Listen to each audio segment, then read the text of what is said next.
সুপ্রিয় প্রশিক্ষণার্থী, তোমরা দেখো যে এই রডের মাঝখানে কিন্তু কোনো ক্র্যাঙ্ক রড নেই। সমস্ত ক্র্যাঙ্ক রডগুলো কি টুয়ার্ডস দ্য সাপোর্ট।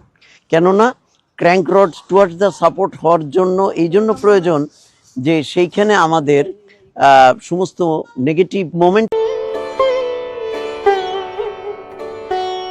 এখানে একটা স্ল্যাবের কন্টিনিউয়াস সাপোর্ট আমি দেখিয়েছি।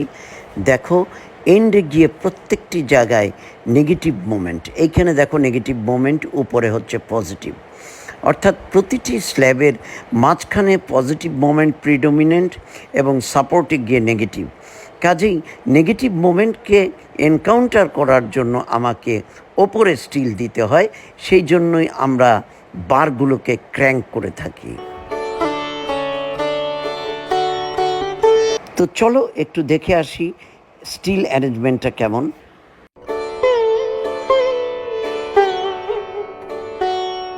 তোমরা দেখো আমরা অল্টারনেটিভলি ক্র্যাঙ্ক করেছি এবং নিচের যে রড আছে সেটাকেও সাপোর্টের উপরে নিচে কন্টিনিউ করিয়েছি। প্রশ্ন হচ্ছে যে এই এক্সট্রা টপ রডটি কেন লাগালাম।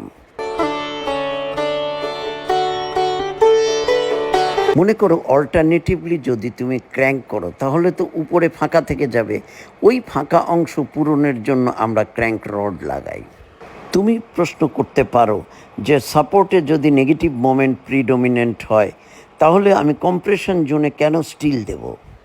এর কারণ সাপোর্টে টরশনের প্রভাব রয়েছে, অর্থাৎ মোচড় খেতে পারে, বিশেষ করে আর্থকোয়েকের সময়।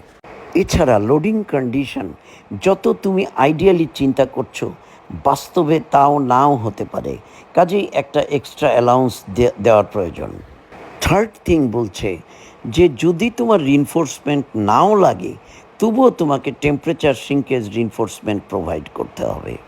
কাজেই অল্টারনেটিভলি আমরা হরাইজন্টাল বারকেই কন্টিনিউ করি।